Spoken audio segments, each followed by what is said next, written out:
Ok. Alguém quer começar ou eu escolho? À vontade. Então vou sempre pelo mais velho aqui, que já veio aqui mais tempo. Daniel, comece contigo. Uma pergunta pode ser direcionada a alguém ou direcionada ao outro lado. Eles escolhem quem responde ou tem 5 minutos para os dois responderem. Tá bom. Vamos lá.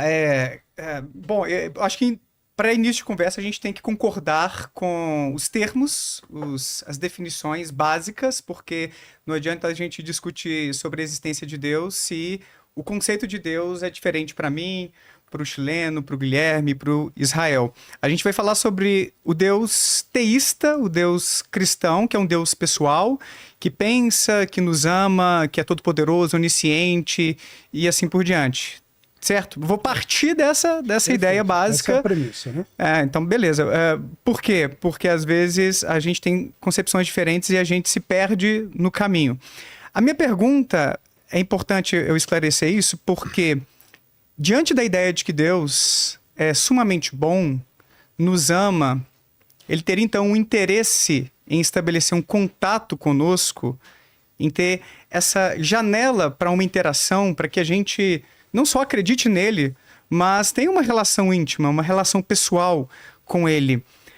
Essa premissa acaba encontrando dificuldades quando a gente olha para a realidade e constata que o ateísmo tem crescido, mesmo que gradativamente, ao longo do tempo. Aqui no Brasil, a gente tem dados mostrando que a proporção de pessoas não religiosas vem crescendo muito. Por exemplo, na década de 60 era 0,8%.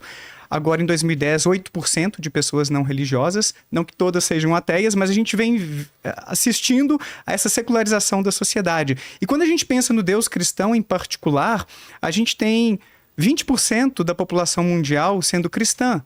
Então, 80% não acredita no Deus que vocês acreditam. Sem querer te cortar, Daniel, você poderia definir o que é o não religioso, só para eu compreender melhor? Uma pessoa que não está vinculada a uma organização religiosa. Ela pode acredita em Deus, ela mas pode acreditar, mas não está vinculada a algum grupo religioso. Pode acreditar. Perfeito. Então, nem todos os não religiosos são ateus. Tem agnósticos, espiritualistas Perfeito. e assim por diante. Perfeito. Ainda assim, a gente tem dados mostrando uma crescente do ateísmo. Mas o ponto é, se a gente pega esse recorte do Deus cristão, ainda assim a gente vê a maioria da população não acreditando. O que acaba configurando o que é chamado na filosofia da religião de argumento do ocultamento divino. Se Deus é todo-poderoso, bom, onisciente, quer se relacionar com a gente, por que tanta descrença por aí? Será que ele não construiu um mundo de forma que houvesse as melhores condições para a gente constatar a sua existência e ter um relacionamento bom, saudável com ele? É um pouco estranho isso. Fica parecendo que ele é meio desinteressado, mas se ele nos ama, se ele saberia que seria desse jeito, que seus profetas não teriam tanta eficiência para passar a mensagem adiante, no final das contas, ou então ele não existe porque, bom, se tanta gente assim é descrente, ele não se faz presente, será que a gente não está discutindo a existência, na verdade discutindo, né, um conceito que não se faz real, que não está por aí? Então, esse é um problema muito importante. Eu queria ouvir o comentário de vocês. Por que Deus não se faz tão presente assim, mesmo para aqueles que querem conhecê-lo? Porque eu já fui católico até meus 15 anos. O Leandro Carnal fez o seminário e, de repente, se viu diante de uma secura espiritual. Ele buscava e não tinha essa resposta. Então, boa parte desses descrentes não é gente resistente, entende? Tá aí querendo. Caracas, se você tá por aí, mostre-se, eu quero acreditar. E se ele é todo amoroso, pra gente se relacionar e não tá se mostrando presente, então fica um pouco difícil a gente conciliar essas coisas, sabe? Então eu começaria por aí. Por que não se mostrar presente e se relacionar com a gente? Antes só de vocês responderem, eu acho o Daniel muito educado, né? E continue. Não, muito vai educado, assim. Não Eu vai nada queria chileno não, viu, Daniel? queria simplificar a pergunta dele, que eu acho que eu resumo em 2 perguntas. Primeiro, por que Deus é geográfico e por que ele é tão ruim de redação? É isso, né? Por que que ele se favorece para alguns países e para outros não, países cristãos e outros não? E por que a palavra dele é tão complicada que gera tantas guerras e tantos problemas? Eu acho que se resume nisso daí. É que o Daniel é muito polido, né? Então eu acho que era isso. Você está responsabilizando ele por todos os conflitos, todas Não as por guerras todos, tantas? mas tem muitas. Que é isso, chileno? Vamos lá. Antes da resposta, eu só queria deixar claro pro pessoal que o segundo bloco são perguntas de vocês, tá? Eu vi gente perguntando, a gente não vai participar? Vai sim. Então já manda agora as perguntas aí que o Léo vai separar as melhores. No chat já fala pra quem que é a pergunta. E não adianta mandar salve, né, Léo? Não adianta ficar mandando oi, salve. Pergunta quem é o próximo Papa. Não é isso. Não adianta, Dentro do assunto. O anticristo já está na Terra. Pergunta dentro do assunto, aqui no chat, manda um superchat que a gente já separa pro segundo bloco. Então vamos para a resposta. Quem quer começar? Ah, meu mestre, né? Vai lá, Gui. Ah, é? Obrigado, muito obrigado. Abaixo de Jesus, lógico. Então, o Daniel é o chileno mais desta forma aí, né? Isso. Mas continue assim, Daniel. Tem outros adjetivos que nós devemos também colocar em Deus, que ele é soberano. E dentro dessa soberania, é claro, nas escrituras, pelo menos se alguém quiser inquiri-lo, ou alguém que sabe, mas o Deus bíblico, ele também é um Deus trino, isto é, ele é Pai, Filho e Espírito Santo. E o interessante é que o Pai, ele elegeu antes da fundação do mundo, segundo as Escrituras. O Filho, então, agora ele elegeu pessoas que se encontram pecadoras. E agora, Deus, ele não pode, sendo justo, e justificar um injusto. Então, seria uma injustiça em si. Então, vem Cristo que morre no lugar desses pecadores, há 2000 anos atrás. E agora, o Espírito Santo, dentro dessa trindade, ele tem a missão de revelar essas verdades àquele que ele escolheu. Então, já que é o Deus cristão, eu preciso usar das Escrituras. Em Mateus capítulo 13, aconteceu esse problema quando Jesus falava em parábolas. E parábolas é uma linguagem fácil para a ocasião, usando de contexto uma série de eventos ali. E, ao mesmo tempo, muitos não entendiam. Aí, os discípulos, em particular, perguntaram a Jesus, por que tu falas em parábolas? E Jesus fala, porque a vós é dado conhecer os mistérios do reino, a vós outro não. Então, não é o Daniel, por mais que ele tenha todo o desejo de compreender Deus, e desculpe, eu até duvido disso, você me perdoe, mas quando o Daniel, o chileno, chega e diz para mim assim, partindo dessa pressuposição, eu não quero Deus, na realidade é Deus que não quis vocês. Agora, eu espero que isso seja um evento pontual. Eu espero que ao longo do tempo, e o chileno está quase nisso, vocês venham a confessar Cristo Jesus. Mas quando, porventura, vamos colocar no caso hipotético, Vai ter conversão aqui durante o podcast? Pode ser. Ouviu um amém aí? Amém. Quem acredita, digita amém aí. Vamos no caso hipotético. Vamos supor que o chileno, daqui 10 anos, ele falou, cara, eu creio nesse Cristo que outrora eu neguei. Não foi o chileno que o aceitou, mas foi Deus que aceitou o chileno e ele trabalhou para movimentar esse coração para que ele encontrasse com Cristo. Então, há um propósito. Isaías, no capítulo 55, versículo 8 em diante, diz assim, que a palavra dele não volta vazia, antes faz tudo o que lhe apraz. E um dos objetivos da palavra de Deus também é confundir. Esse é o Deus soberano das Escrituras. E mesmo assim eu posso dizer, e a gente discute sobre isso, sobre o amor dele, sobre uma série de fatores. Agora eu acho que não vai dar tempo de falar do Deus geográfico, né? Dá tempo ou não? Dá, ó aqui o tempo. Você tem 2 minutos. 2 minutos, então. O Deus geográfico, né? Na realidade é o seguinte, é o único Deus que nós podemos dizer que ontologicamente ele é totalmente outro da humanidade. E existe dentro do campo teológico a teologia natural e a teologia especial. A teologia especial é que o chileno, inclusive, fez. Não sei se foi boa, mas fez, né, chileno? Mas o fato e a teologia natural é de Romanos capítulo 1, versículo 20, que fala assim, os céus, as coisas criadas e tudo mostra que existe um Deus invisível, soberano e poderoso. Dando um exemplo aqui, que, por exemplo, eu chego aqui e falo, cara, que cenário lindo que é esse do Vilela. Aí eu pergunto para a produtora do Vilela, por acaso, quem que construiu, quem que organizou, quem foi o arquiteto? Eu e meu pai. Eu sei, seu pai. Mas aí, dentro do ateísmo, fala, não, houve uma explosão, dentro de alguns pontos do ateísmo, né? Houve uma explosão e houve essa organização.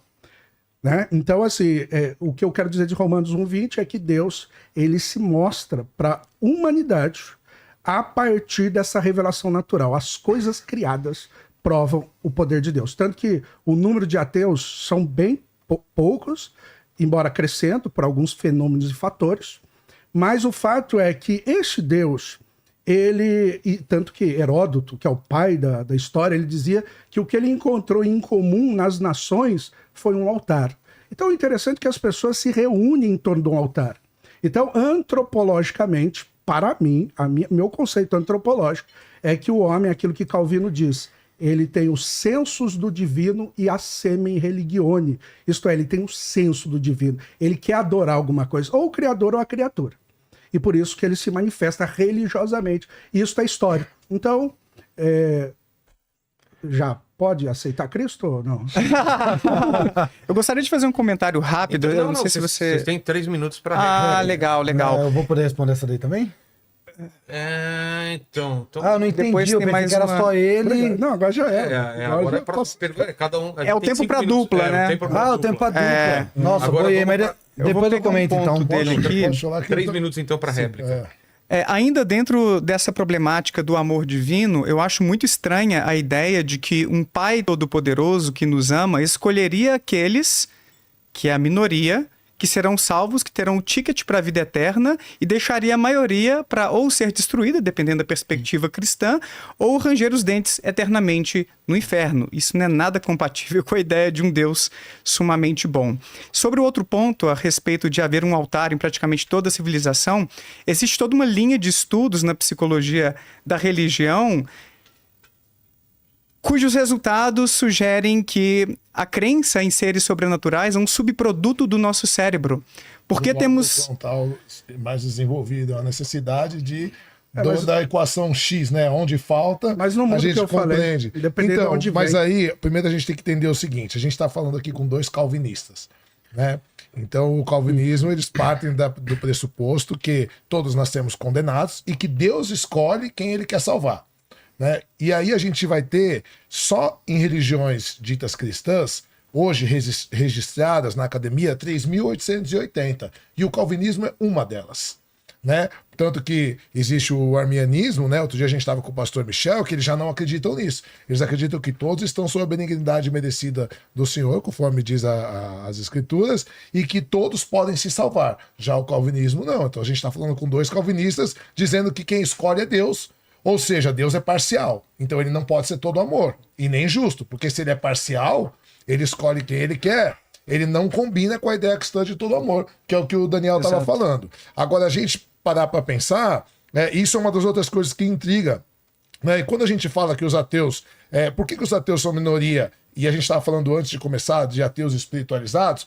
E eu defendo a ideia que pelo menos a grande maioria dos ateus, que são ateus que realmente foram estudar, são espiritualizados. Por quê? Porque eles procuraram uma espiritualidade, eles foram estudar. Inclusive, existem estudos, né? Até o pastor Rodrigo Silva veio aqui, ele tem uma pregação que ele fala de um estudo que foi feito, onde os ateus mostraram ter mais conhecimento da Bíblia e de religiões do que A autocrítica que ele faz, os católicos, os evangélicos e tal. Por quê? Não porque os ateus são melhores, mas porque eles buscam, né? Como eles sentem falta de algo que eles... E no final eles acabam se tornando ateus porque eles não conseguiram encontrar. Eles investigam mais. Investigam, é isso. Então, na faculdade de teologia, eu tinha uma brincadeira com um amigo meu que dizia assim: quem lê a Bíblia vira crente, quem entende a Bíblia vira ateu. Né? Então, quando você começa a estudar, os 2 também são formados em teologia, que a gente não tem nenhum manuscrito original, a gente tem cópias de cópias de cópias. A gente tem uma série de documentos históricos com 2.000, 3.000 anos antes da Bíblia, com as mesmas características de Jesus, as mesmas características de um dilúvio, as mesmas características, por exemplo, a epopeia de Gilgamesh começou a ser escrita 1.000 anos antes da Bíblia começar a ser escrita, já falava de uma serpente falante que roubou a vida. Então, e aí você começa a pensar, a Bíblia é um apanhado geral das culturas anteriores. Eu queria perguntar o que é, pro Daniel e também pro chileno, pode estar falando, o que você define, Daniel, como buscar, querer o relacionamento e buscar de fato querer conhecer a Deus? Dentro do que você comentou, eu vou dar os créditos aqui para minha amiga Fernanda Kozer, que ela tem um exemplo que ela deu nos estudos bíblicos que nós lecionamos lá, muito interessante, que um dia um rapaz falou assim, Deus não existe, tudo pro cabeleireiro, pro barbeiro, né? Deus não existe e tal. E o barbeiro, ele pegou um morador de rua e falou, eu sou barbeiro, só que ele tá sem a barba fazer, sem o cabelo fazer. Eu existo, eu tô aqui, só que ele não me procurou.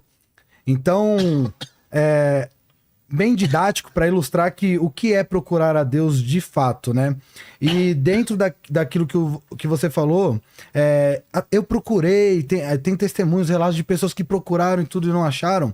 Immanuel Kant, ele tem uma máxima que ele fala que essa discussão, inclusive, que tá tendo aqui hoje, é uma baboseira porque isso daí é o homem querendo controlar tudo e querendo saber de tudo. Então, dentro disso... Tá no meu livro, inclusive. Tá no seu livro? Interessante. Eu amo Kant. Então, o que eu tô perguntando aqui pra vocês é simples. O que seria, na visão de vocês, buscar de fato um relacionamento? E eu sou um ex-ateu, por mais que há quem diga que não existe. Existe. Ex-ateu. Existe ex-cristão também. Eu sou um ex-ateu, a dona Rosa sabe as coisas que eu fiz. Já entrei em muita igreja, Vilela, fingindo que tava endemoniado, mas não tava. Ei. Ou eu estava, né, pra fazer um negócio desse, mas enfim. Então a pergunta seria essa. O Gui pode estar argumentando depois também, fazendo alguma pergunta, mas o que é pra vocês buscar um relacionamento de fato? Porque quando eu busquei relacionar e Deus não apareceu, né? E o chileno comentou do calvinismo, mas se tivesse 2 arminianos aqui, ia ter problemas da mesma maneira. Né? Certamente. Mas que bom que são 2 calvinistas, senão ia ser um debate, inclusive, entre nós. Sim. Mas eu não sei se eu me... Obrigado. Sim. Mas não sei se eu me fiz entender. Por favor. Eu acho que... Guilherme quer completar? Ainda tem Eu quero sim. Por exemplo, quando o Daniel falou sobre amor, mas concentrando na pergunta que ele fez, né? Primeiro, quando você busca Deus, na realidade isso é uma torre de Babel. Quando construí lá em Gênesis 11, quando as pessoas quiseram invadir os céus, né? Naquela dinâmica da ocasião. Mas quando nós vemos, quando Adão pecou, quem veio atrás foi Deus. Então, uma das coisas eu tenho certeza, como calvinista, que você buscando a Deus, talvez você está buscando pelos mecanismos a qual Deus realmente nem está interessado, mas Deus que vem atrás do homem. Todas as escrituras, de ponta a ponta, nós vemos Deus vir atrás do homem. E sobre o amor, por exemplo, para a gente amar, automaticamente a gente odeia.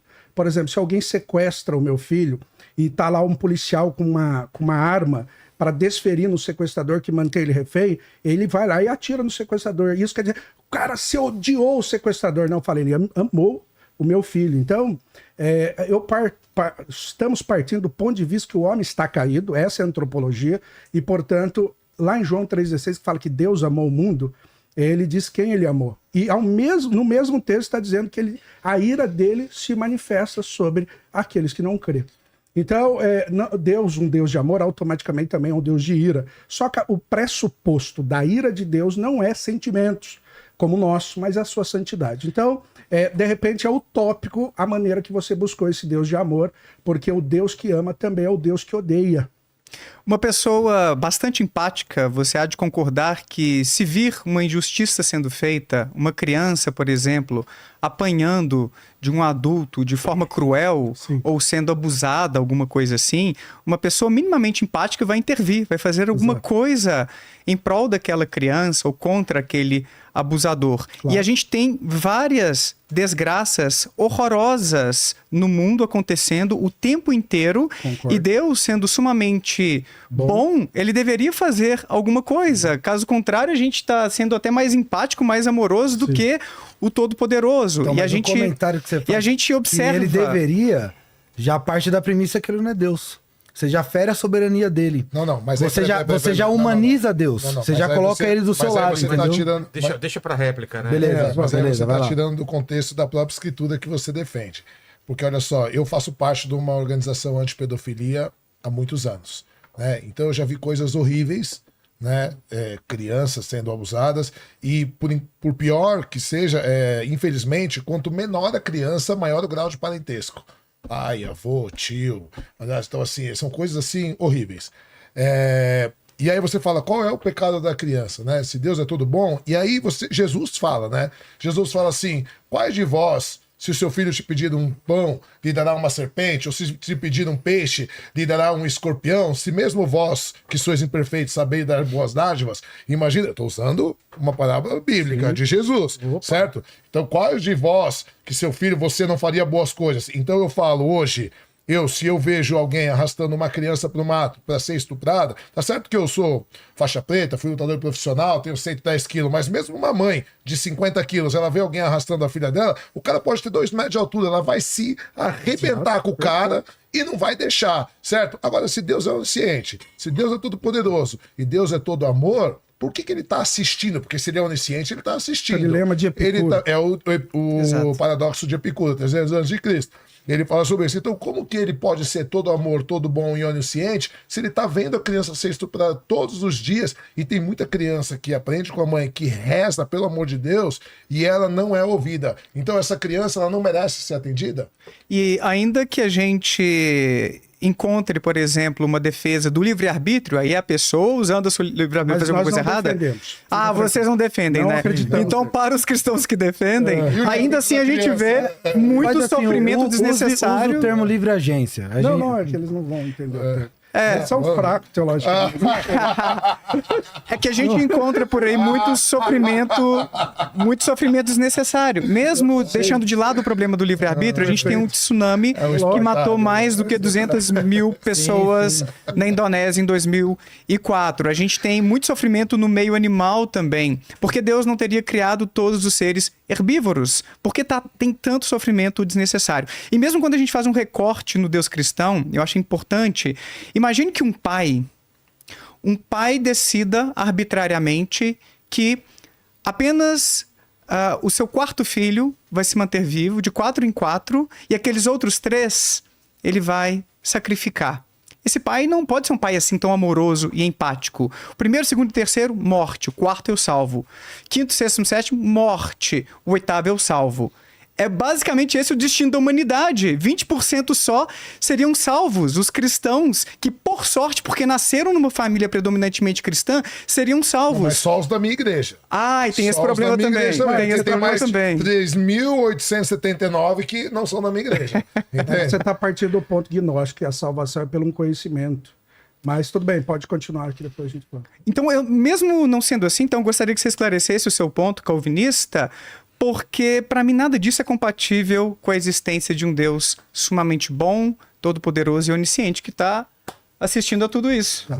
Gui, lembrando, pode começar, mas eu pensei que o tempo era só seu, cara. Me ajuda aí pra eu falar também. Não, então eu vou falar rápido aqui. O problema só mudou de lugar, e eu acho que o problema maior é do ateísmo. E eu já digo isso. Por que mudou de lugar? Você citou o caso da criança, como o chileno também, que eles estão ali, Deus sendo todo bom, todo poderoso, todo amoroso e não faz nada. E ao mesmo tempo, a pergunta é, qual é a solução que vocês têm, visto que, vamos supor que esse cara estuprou, praticou pedofilia e não foi pego pela justiça humana. O mundo não acaba a partir da morte?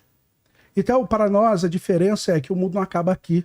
E, portanto, mesmo ele não sendo pego nesse ato, existe um Deus soberano, julgador, que vai punir esse ato, com certeza. Então, se eu perguntar para vocês qual é a solução do problema do mal? Agora, para nós temos Apocalipse capítulo 21, versículo 4. Revelação 21, versículo 4. O chileno conhece esse texto.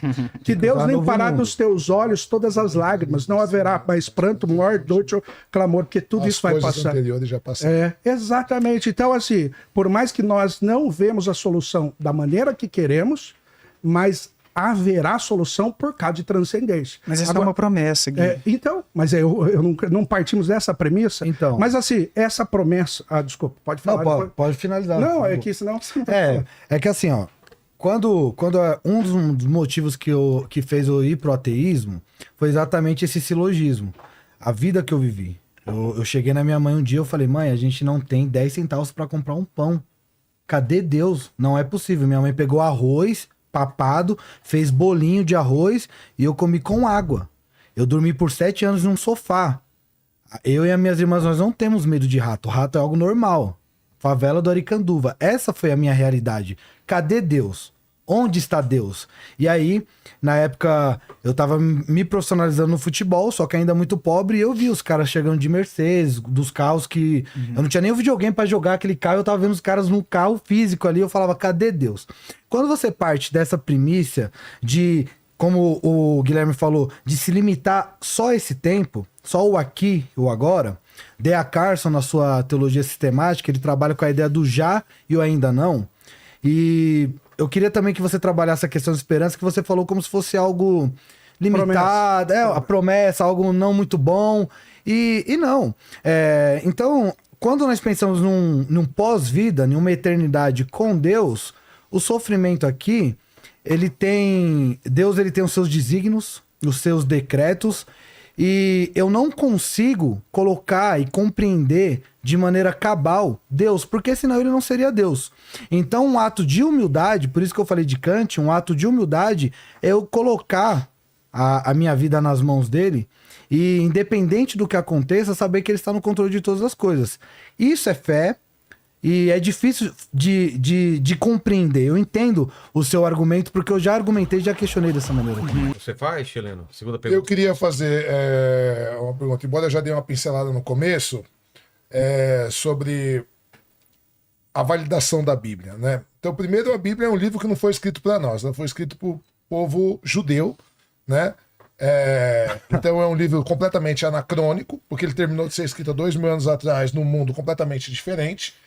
E a gente tem aqui, eu até trouxe algumas anotações, inúmeros deuses de 2, 3, 4 mil anos antes de Jesus, que, por exemplo, Horus, que era egípcio, ele nasceu de uma virgem, inclusive chamava Isis Mary, né? Nasceu de uma virgem, no dia 25 de dezembro, tinha uma estrela, ele começou a pregar com 12 anos, ele era um prodígio, com 30 ele foi batizado, com 33 ele morreu, ficou 3 dias morto e foi ressuscitado. Aí a gente tem Atis, a mesma coisa, nasceu de uma virgem, foi crucificado, foi ressuscitado. Krishna, que também nasceu de uma virgem, também teve uma estrela no nascimento, também fazia milagres, também foi ressuscitado. A gente tem Dionísio, que inclusive era chamado de Cordeiro de Deus, nasceu no dia 25 de dezembro, nasceu de uma virgem, era chamado de Alfa e Ômega. A gente tem Mitra, que andava com 12 apóstolos, que foi morto, ficou 3 dias, foi ressuscitado. Então, quando você olha a história da humanidade, eu já falei da epopeia de Gilgamesh, das tábuas sumérias, né? Você vê que a Bíblia nada mais é do que um compilado de outras culturas predecessoras do judaísmo, né? Porque o judaísmo, embora ele seja uma cultura antiga, ele não é a mais antiga. Existiam culturas mais antigas, os sumérios, os egípcios, os mitrianos e uma série de outros. Escravizaram eles, inclusive, né? Isso também a gente não tem evidência arqueológica nenhuma. E até porque é outro fator engraçado, porque se os judeus ficaram 400 anos no Egito, como diz a Bíblia, como não tem uma citação na Bíblia de uma pirâmide, de uma coisa assim, que é uma coisa tão, né, tão forte na cultura egípcia, extraordinária. Acho que foi, né, para manter-se ateu então, então, assim, como vocês lidam com isso? Porque tem tantas evidências, e aí, sem contar no fato, né, tem o maior biblista do Novo Evangelho hoje vivo, um cara chamado Bart de Ehrman, ele escreveu um livro chamado O que Jesus Disse e o que Jesus Não Disse, e ele era extremamente protestante, e ele foi estudar idiomas mortos para poder traduzir a Bíblia, e ele acabou virando ateu, né? E ele diz assim, a gente não tem absolutamente nenhum pergaminho, nenhum, que é contemporâneo ao escritor. A gente tem cópias das cópias das cópias. E sabendo, né, que idiomas mortos, a gente tem uma ideia do que foi escrito, né? Porque os tradutores não sabem efetivamente. E a gente tem hoje cadastrado só no Novo Testamento, na academia, 5.760 divergências entre os pergaminhos. Porque a gente sabe também que cada escriba, né, mudava ou ao seu bel prazer, propositalmente, ou às vezes errava uma letra, ou a interpretação era diferente, enfim. Então fica muito difícil a gente crer como um livro sagrado, um livro que é réplica de inúmeras histórias de outras culturas. Como que vocês explicam isso? Vai lá, Gui. Ótimo falar. Então, acaba provando que Heródoto disse, né? Que ou pelo menos Calvino, semen religione. Então, as pessoas têm a necessidade de buscar um Deus mas é para muita adorar. coincidência. Então, mas aí eu concluo, vou desenvolver. Não tem problema, não. É que eu sou faixa preta, então às vezes, como você é faixa roxa... Aí você olha pra faixa. Isso que o chileno falou tem no documentário Zeitgeist, né? parece que algumas coisas foram Plagiadas, né? plagiadas e tal, e outras coisas foram confirmadas. Mas vamos lá. Eu, inclusive, duvido um pouco dessa literatura, né? Dessa semelhança que você citou de Íris aí, né? Parece que não é contemporâneo depois da ideia de Jesus. Mas, assim, um dos pontos interessantes é que toda mentira, toda religião tem as suas verdades. Nós não podemos dizer, por exemplo, o Ellen White, as testemunhas de Jeová, mas quando essas verdades são organizadas sistematicamente, elas encontram inverdades. Então, é claro que a apresentação transcendente à percepção humana, ela parasita a uma certa realidade que é a Bíblia.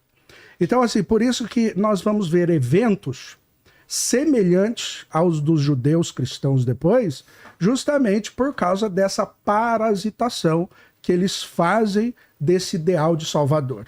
Mas um ponto interessante, o que faz a Bíblia um ponto distinto, então, dentro das demais? Por exemplo, quando Moisés escreve o Pentateuco, ele está escrevendo, inclusive, respondendo a Enuma-Elish, a epopeia de Gilgamesh, que já existia. Concorda?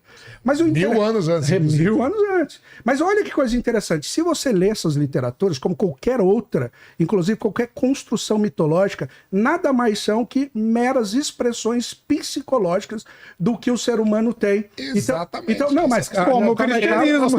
Por favor, deixa eu avançar então. Aí olha que coisa interessante. Então, elas são meras reproduções da mente. Entretanto, a Bíblia apresenta uma distinção ontológica. Quando Moisés ele escreve Gênesis capítulo 1, versículo 2, versículo 1, no princípio criou Deus os céus e a terra sem forma e vazia. É o princípio chamado creatio ex nihilo, isto é, criação a partir do nada. Se você vê a epopeia de Gilgamesh, você vai ver Enuma-Elish, inclusive a literatura babilônica, você vai ver que Deus ele cria a partir de alguma coisa. Agora, essa ideia, inclusive, é o princípio da metafísica, o princípio da causalidade, que fala se algo veio existir, tem uma causa anterior. E como que, então, Moisés escreve um documento a qual ele está afirmando que Deus ele criou a partir do nada? Você não vai encontrar, o segundo versículo da Bíblia.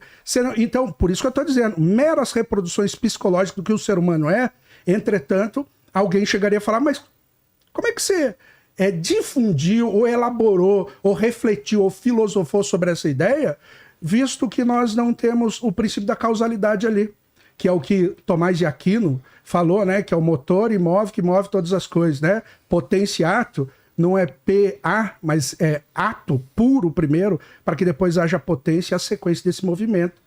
Então veja que... Na verdade, ele plagiou Aristóteles, né? Foi Aristóteles que falou isso.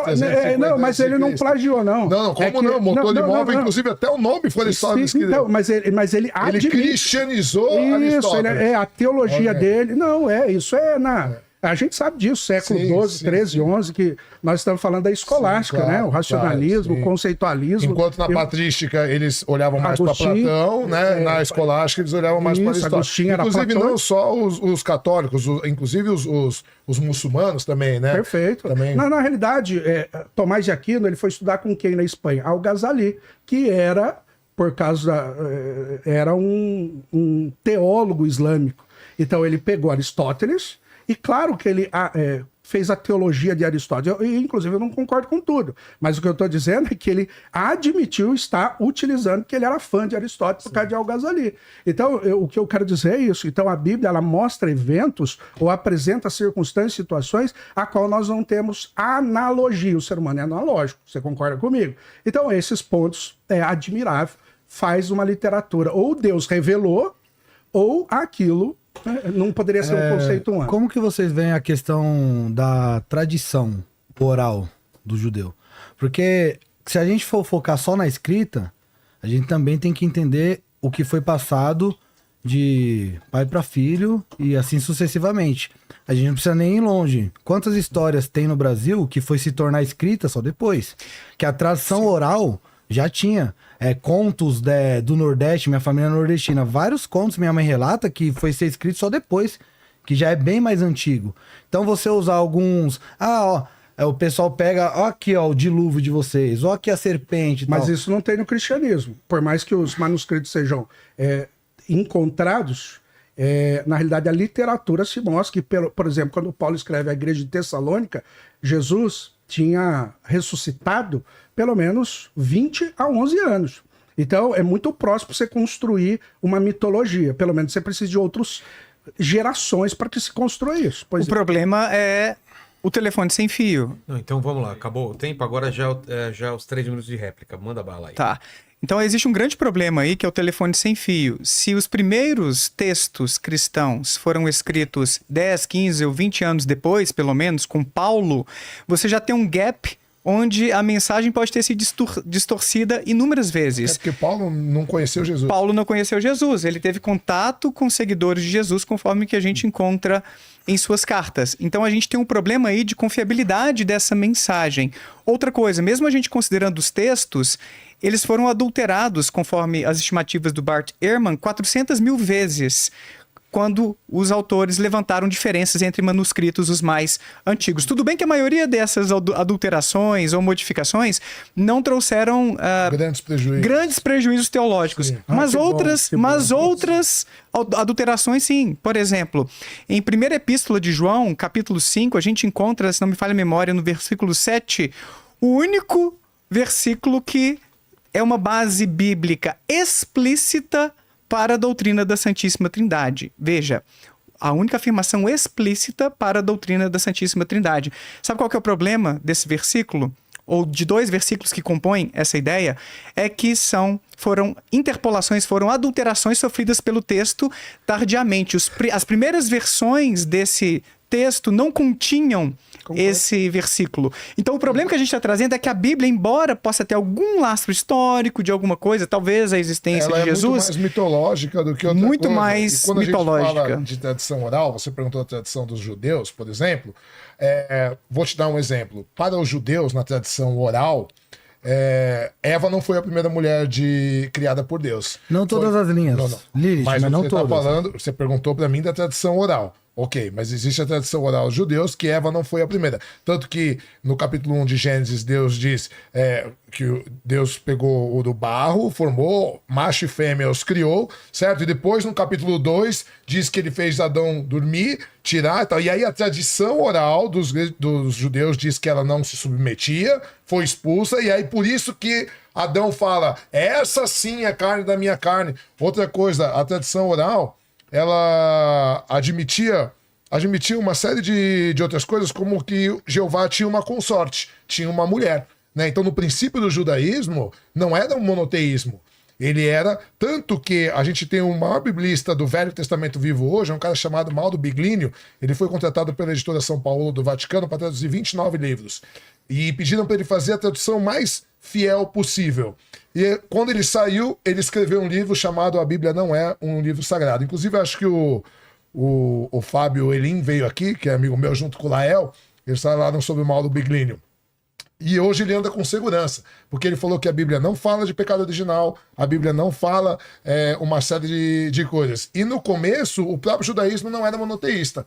Então, quando a gente fala de tradição oral, que vai levar ao cristianismo e depois ao islamismo, que teoricamente é o mesmo Deus, mas são 3 visões totalmente diferentes, a gente vai se complicar mais ainda.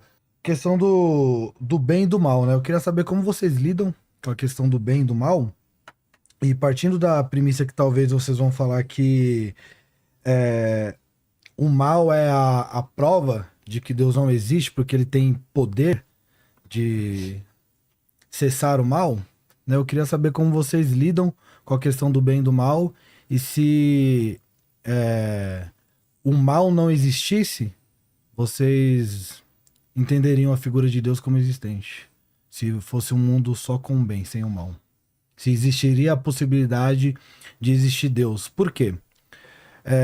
No conto da Caverna de Platão, eu lembro da professora Fátima me ensinando na 7ª série, eu lembro até hoje. Narra alguém que sai da caverna e que vê uma realidade. Isso. Quando eu era ateu, eu falava que era o ateu. Quando saía da caverna, ele saía do cristianismo e via a realidade. Hoje, como cristão, Eu falo que é o contrário. Você sai do materialismo, que é a caverna, e você consegue ver o metafísico, você consegue ver a expressão real da realidade. E quando volta para a caverna, o pessoal não acredita, fica suspeitando e até com medo do que é falado por ele e mata ele, né? Eu brinco que o evangelista foi assassinado, e nós vemos isso na história de cristã, vários evangelistas sendo assassinados. Mas essa questão, porque, ao que me parece, eu não vou entrar aqui na questão escatológica, o Guilherme falou que vocês são fracos teologicamente, eu não posso afirmar isso, não sei. Guilherme, me perdoe, viu? Antes que o chileno fala, me perdoe. Eu acho o chileno até bem inteligente, só a tradução do Novo Mundo que ele poderia usar King James. Mas eu uso outras, eu uso várias. Então, perfeito. A edição Almeida bastante. Ele faz devocional com os filhos dele. É porque a tradução do Novo Mundo está muito incutida. Porque, na sua cultura, né? Na sua vivência. Mas eu uso muito a edição Sim, Almeida perfeito. também. Mas assim, por exemplo, com o Vilela, você gosta bastante do Apocalipse, Vilela? Já vi você falando que gosta, né? Sim. Várias linhas. Eu, por exemplo, sou a milenista e pós-tribulacionista, mas existe o pré, existe o pós e tal. Na mentalidade do ateu, o que me parece do materialista é mais ou menos assim. Se Jesus aparece hoje, o céu se abre, a trombeta toca e ele vem buscar a sua igreja. O ateu, ele vai falar assim, isso seria uma prova cabal que Jesus existe. Só que, ao que me parece, o ateu vai falar assim, não, eu estou dormindo, estou tendo sonho. A gente tem que, estou com algum analisar problema, com calma. Vamos ver. Eu te dou um exemplo pessoal, inclusive. Então, assim, Qual é a pergunta, então? a pergunta é, o que seria uma prova para vocês da existência de Deus na questão também do bem e do mal? Se o mal não existisse, vocês falariam... Deus existe? Teria essa possibilidade? O problema é o mal? Eu acho que seria mais plausível a ideia de um Deus sumamente bom. Eu acho que se eu fosse Deus, eu construiria um mundo muito melhor, onde as pessoas não tivessem tendências a ter pouca empatia. Então, variantes genéticas nos deixam inclinados a certos comportamentos. Inclusive, pessoas que têm transtorno da personalidade antissocial, ou os psicopatas, como a gente fala no senso comum, carregam certas variantes genéticas, têm uma dificuldade de se empatizar. Então, você vê que existe todo um lastro biológico que nos torna inclinados a certos comportamentos mais pró-sociais ou até antissociais. Então, é complicado a gente pensar que um Deus sumamente bom projetou organismos que vivem dessas maneiras, que fazem as coisas que fazem, que se predam, quando a gente pensa... Eu queria pegar... desculpa. Não, tudo bem, pode. Mas eu queria usar um filósofo cristão, né, que você gosta, que é Kant, né? E Kant, ele era protestante. Luterano, mas assim... Mas é muito legal, eu gosto muito de Kant, embora eu seja fã de Nietzsche, né? Dá pra ver. Nietzsche, embora ele não concordasse com Kant, ele respeitava a intelectualidade de Kant, porque, né? E Kant, embora ele fosse cristão, ele tira a responsabilidade da moralidade de Deus e ele joga pro ser humano, né? Tanto que ele é chamado de intencionalista, né? Ele é um filósofo, por quê? Porque existiam várias linhas da filosofia. Então tinha a linha, por exemplo, o que é melhor para todos, então é ético, mesmo que seja ruim para mim, que chama a linha utilitarista, né? Se for para mim ruim para mim, mas for melhor para o grupo, tá ok. Pensar num todo. É ético, E aí Kant diz não. Kant diz assim, o que vale é a intenção. O que vai ser ético, às vezes é a mesma. Eu tenho uma aula gravada minha no YouTube que eu dei em classe, que eu dou um exemplo de um menino que namora e eu falo assim, vamos supor que você sai na balada e uma moça quer ficar com você. E aí você fala, não vou ficar, porque tá errado, eu namoro, tal.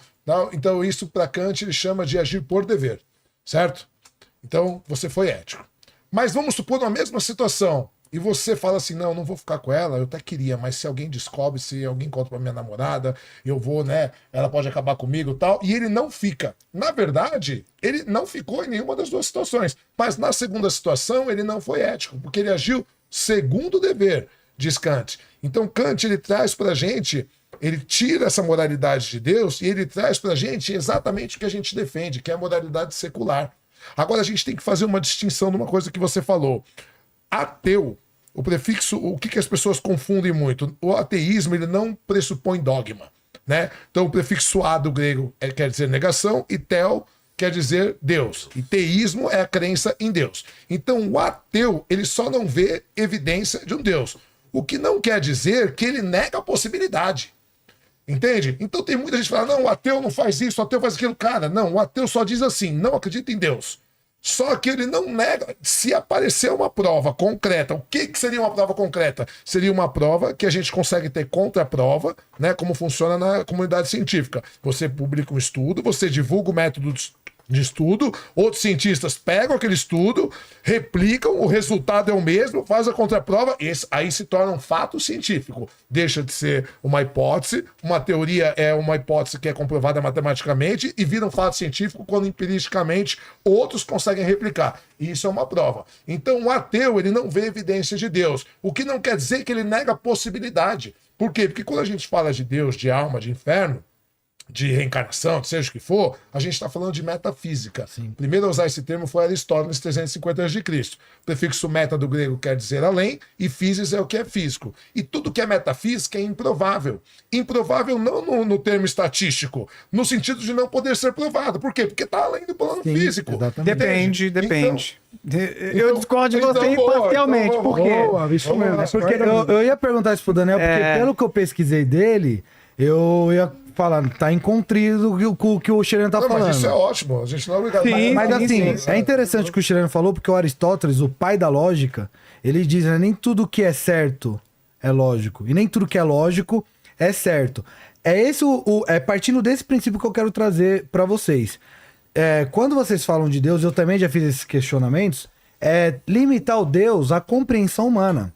Então, quando eu falo assim, olha, tudo que acontece no mundo, Deus não é responsável. O homem é mau e a raça humana tem essa responsabilidade. Mas Deus, ele é amor. E até o texto que foi falado que Deus amou o mundo, se eu falar assim, todo mundo que tá aqui, eu não tô falando do planeta Terra inteiro, né? Até um espantalho que criam pro calvinismo.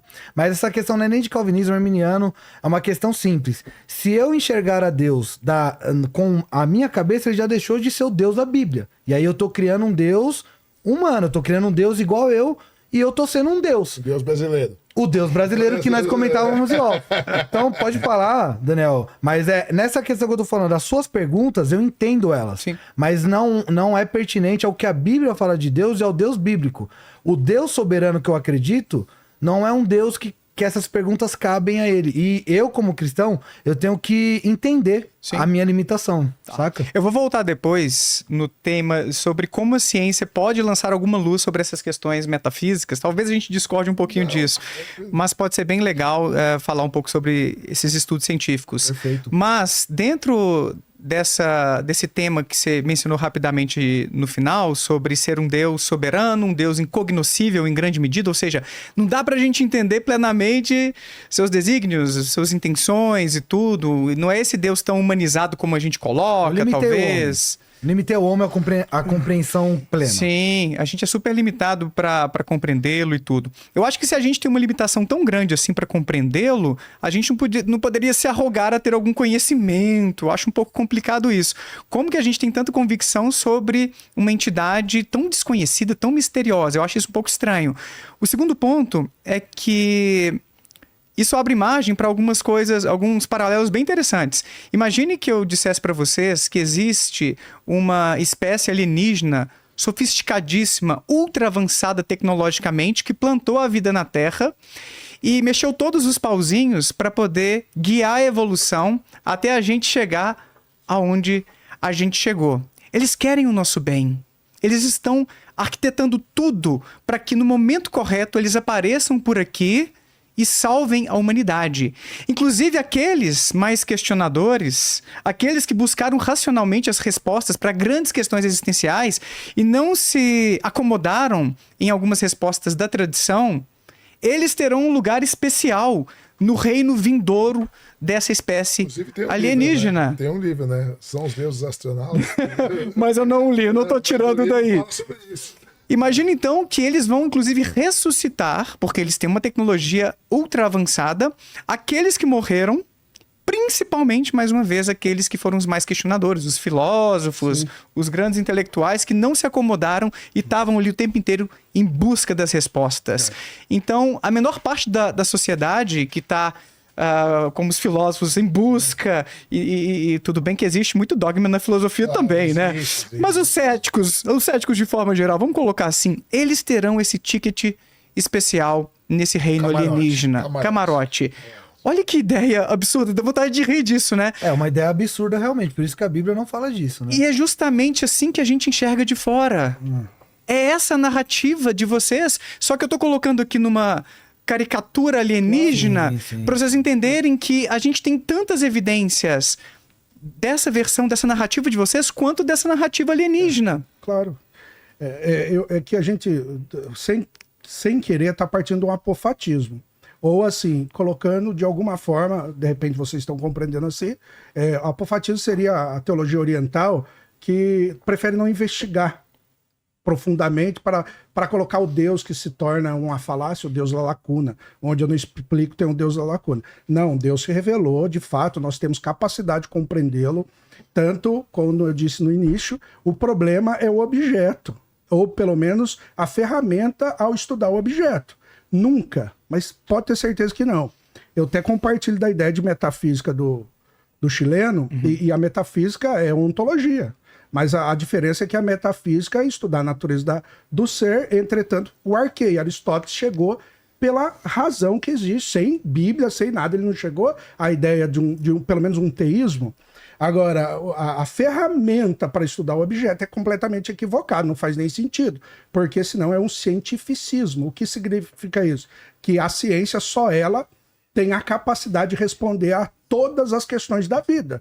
Não tem, não tem. Não é verdade. Não, o próprio Nietzsche chama de niilismo, inclusive, a ciência. É por isso que eu estou dizendo que por isso que eu estou fazendo um ponto distinto entre ciência e cientificismo, que é uma linha positivista.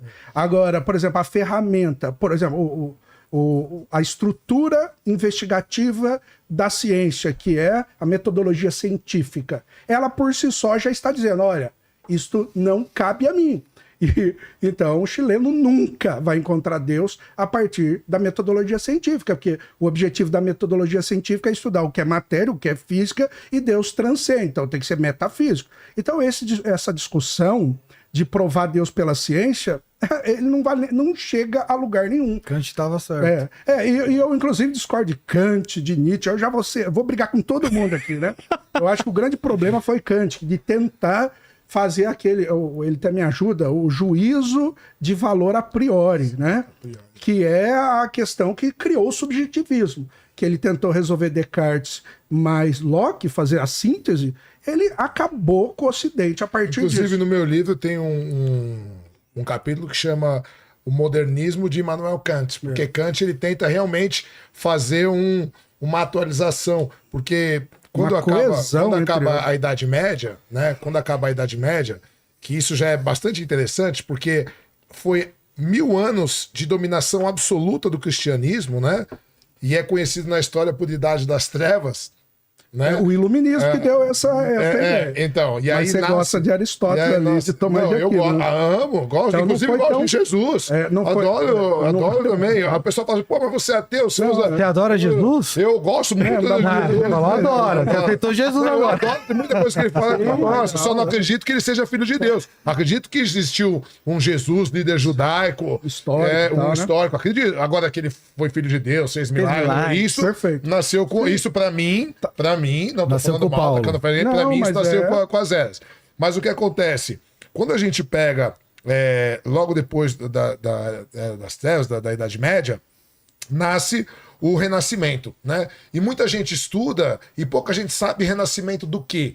Né? É renascimento da ideologia grega, sim, claro. Né? Onde Protágoras dizia que o homem é a medida de todas as coisas, né? Então Platão ele cita Protágoras dizendo, né, no seu livro O Banquete, ele fala, já dizia Protágoras que o homem é a medida de todas as coisas. Então a gente volta para o antropocentrismo, né, tanto nas artes quanto na literatura, em tudo, de que o homem é a medida de todas as coisas. E aí Descartes ele fica indignado com essa ideia, né? E ele, por ser cristão, Descartes fala assim, não, tem que ter uma verdade a priori. Não pode ser tudo relativo. diz Descartes, né? Sim. Como assim tudo é relativo? E aí ele começa a pensar, e ele começa a duvidar de tudo. Será que eu existo? Será que você existe? Será que 2 mais 2 é 4? Porque ele era matemático, que a gente brincou no outro podcast, depende, né? Teve gente que veio falar... É o mas método enfim, cartesiano, né? E aí cria o método É cartesiano... horrível. E aí ele começa a... E ele fala, será que não existe um gênio maligno que confunde a minha ideia e tal? E ele vai pensando até a hora que ele descobre uma verdade a priori, que é a dúvida. Então ele fala assim, a dúvida é uma verdade a priori. Porque você não pode duvidar da dúvida. Porque quando você duvida, você já está duvidando. Se você duvidar da dúvida, você está duvidando. Certo? E aí nasce a famosa frase que é traduzida para o português, penso, logo existo, mas ele escreve em latim para afrontar a Academia Francesa de Letras, porque ele era francês, que é cogito ergo sum, que é cogito, logo sou. Ou seja, se eu sou capaz de cogitar, de duvidar, e a dúvida é uma verdade a priori, então eu existo. E aí ele resolveu um problema, eu existo. Só que aí tem um segundo problema, quem me garante que vocês existem? Né? Você fala eu existo, mas você pode estar mentindo, você pode ser o personagem do meu sonho. E aí ele volta a pensar, e aí ele se vale de Santo Agostinho, né? Que é um pensamento falacioso, que parece lógico, mas no fundo ele parte de um pressuposto já, que Santo Agostinho dizia assim, o fato de você poder pensar Deus significa que Deus existe. Porque se nós... Só um instantinho. Não ia falar não, só ia cortar a orelha. Se nós somos imperfeitos, nós somos mortais, o imperfeito sequer seria capaz de pensar o perfeito. O imortal sequer seria capaz de pensar o eterno. Então, se nós conseguimos pensar Deus, de Santo Agostinho, então é porque Deus é bom e assim ele nos permite. E aí Descartes usa disso e ele fala, bom, se Deus é bom e ele não permite, então ele não... E aí ele começa a voltar. Então, não existe um gênio maligno que confunde a minha mente, então as leis da matemática e da física que regem o universo estão certas, então você existe, eu existo, todo mundo existe. Então, cogito ergo sum, cogito logo sou, certo? Só que esse é um pensamento falacioso, porque é um pensamento exatamente de tentar provar Deus partindo do pressuposto que se a gente consegue pensar, é porque Deus existe. Que, na verdade, é a falácia da ignorância, né? Não, se eu não sei o que é, então é Deus. Não é isso, né? A ideia é essa. Kant, ele tira essa moralidade, traz para o ser humano. Por que eu deveria acreditar na Bíblia? Essa é a grande questão.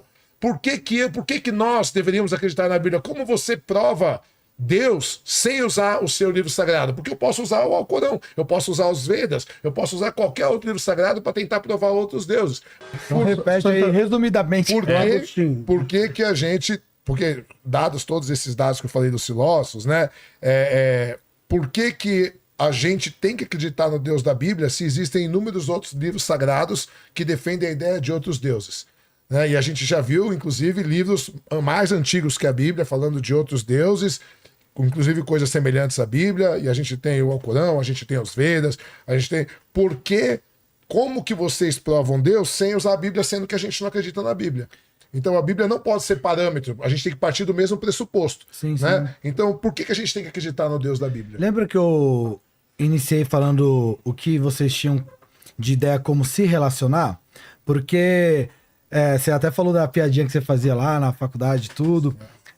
Assim, quando o pressuposto é você estudar a Bíblia para invalidar Deus ou somente para questionar, você vai ter uma tendência a, de fato, não acreditar. E quando você começa só partir as suas ideias a partir de um silogismo da realidade que você vive, ou da realidade que você vê, das misérias, das catástrofes, etc., você também se limita nisso.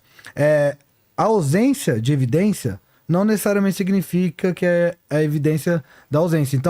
Então assim, primeiro, o porquê Ficou um pouco confuso. eu vou explicar. O porquê eu tenho que acreditar na Bíblia.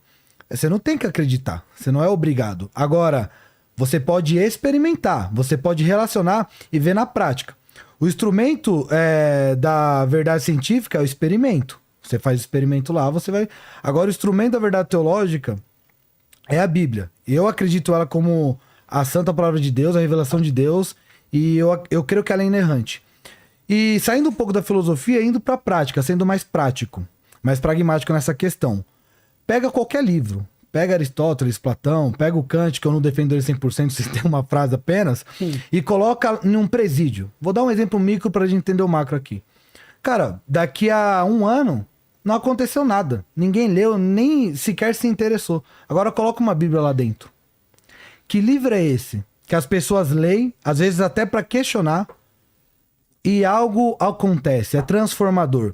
Então, quando você só fica no materialismo, quero prova, cadê a evidência? Evidência foi o exemplo que eu dei de Apocalipse.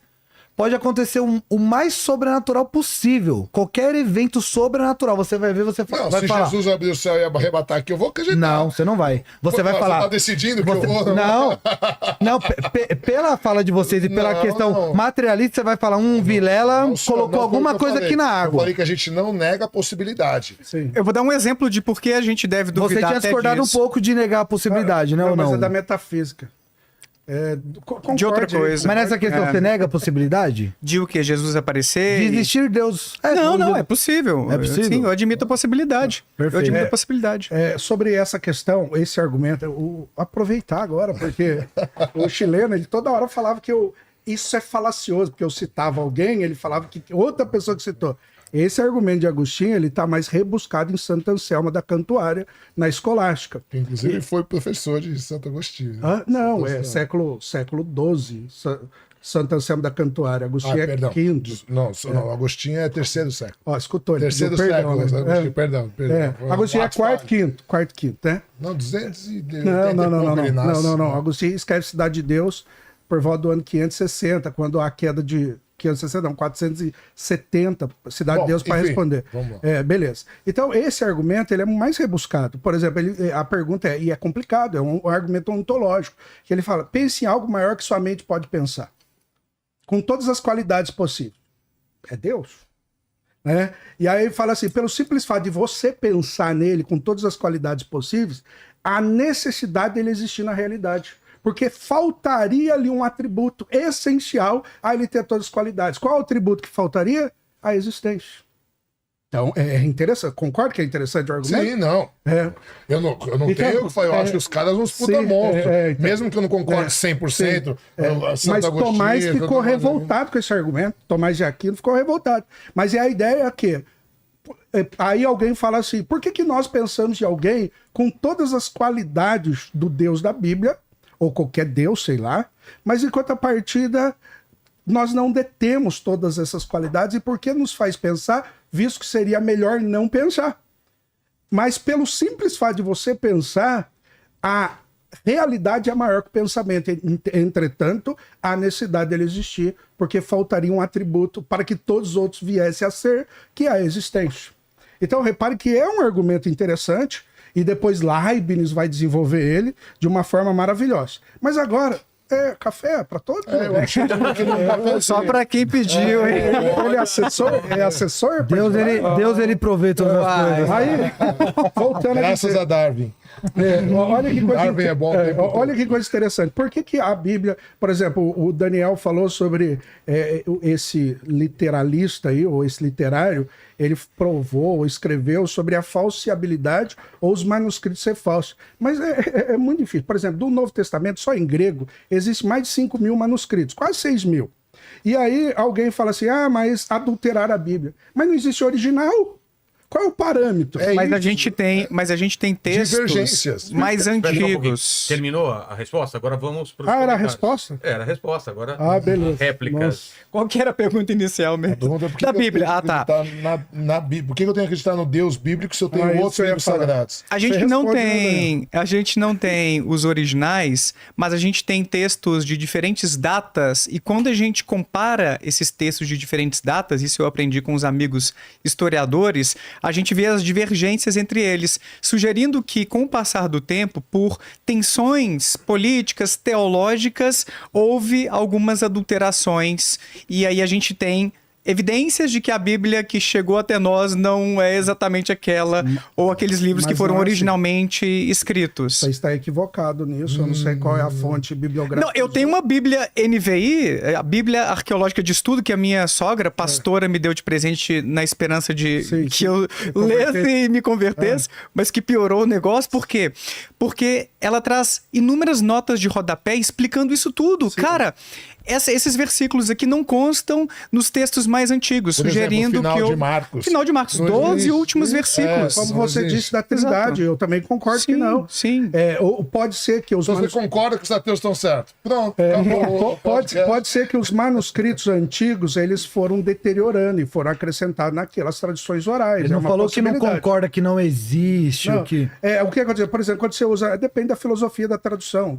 Tem a equivalência dinâmica e a equivalência formal. Então, por isso que você vai encontrar, de certa forma, algumas divergências. Mas olha que coisa interessante. Para que a gente faça uma tradução, revista atualizada, citando a família Almeida, para que você faça uma tradução, você pega lá um aparato de manuscritos. Vamos dizer, ou receptos, ou sinaíticos, e aí você pega esses aparatos e lá contém 3.000. Aí você vai traduzir João capítulo 1, versículo 1. No princípio era o verbo estava com Deus, e o verbo era, não um Deus, como é a sua Bíblia. E aí, os testemunhos de Jeová, que está adulterado, né? Só o grego, se olhar do original, você refuta isso. Mas aí o que acontece? Quando faz essa tradução, você olha o manuscrito Tem 1, várias Bíblias também. você olha o manuscrito 1, e aí você coloca, traduzindo para o português. O 2, 3, 4. Aí quando se comparou para traduzir para o português, se comparou, por exemplo, em 5.000. E aí, claro que vai haver variações, que você mesmo diz, que não vai comprometer a doutrina. Como, por exemplo, 1 João, capítulo 5, a partir do versículo 17, que ali é acrescentado falando da Trindade. Mas o interessante é que esse assunto está apresentado na Bíblia.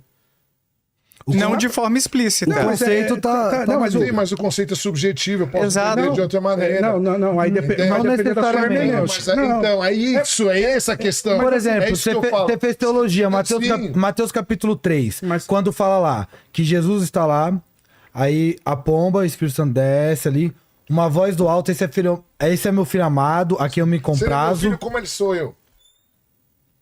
Como? Se ele é meu filho, como ele sou eu ao mesmo tempo? O próprio Deus entre nós. Lembra que eu falei que Não, tu tá tentar... falando da divergência da Trindade? é isso? Não, então, é um exemplo. Sim, eu entendi, que eu você entendi. deu agora. Eu não estou falando É um da exemplo, interpretação. é um exemplo usado até por alguns movimentos que nós consideramos sectários. Mas é o que eu te falei. Você querer entender Deus de maneira coesa, eu não vou conseguir falar assim, eu tenho todas as respostas para você. O que vocês vão chamar de contraditório, eu vou chamar talvez de paradoxal. Porque não tem entendeu? contradições na Bíblia, tem paradoxos. Mas assim, a hermenêutica... Mas você entendeu? Você não precisa concordar, mas você entendeu? É um eufemismo. Não é. Paradoxo Não, é um é eufemismo para contradição. Não, são duas palavras distintas. Calma aí, dá Sim, licença. mas Do grego, sinônimos. paralelo, doxo, doquem, aparente. Aparente contradição. Doquem. Doxa aparente. era Não, doxa é opinião ou graça. opinião É outra comum, coisa. Eu tô falando doquem, a palavra doquem do grego. Então é aparente contradição. Por exemplo, nós não encontramos aparentes contradições que resolvemos. Por exemplo, a Bíblia, ela apresenta paradoxo, de fato. Mas por isso que ela não parte do mistério, não parte da contradição para o mistério. Ela parte do paradoxo para o mistério. Uns resolvemos e outros não. Como, por exemplo, Chileno é casado, eu sou casado e eu amo a minha esposa. Isso é um paradoxo que a gente não consegue explicar. Não, eu queria reclamar uma coisa. Se a Bíblia é verdade, eu queria reclamar uma coisa. Se a Bíblia é real, durante toda a história da humanidade, a poligamia foi permitida. Cara, você E não justo muda a na piada, minha né? vez, justo na minha vez, não é muda a pecado e piada. é crime, cara. Pô, Então, concorda comigo, Sua Guilherme? esposa está assistindo? Sua esposa está Não, assistindo? minha esposa está no evento, ainda bem. Puxa.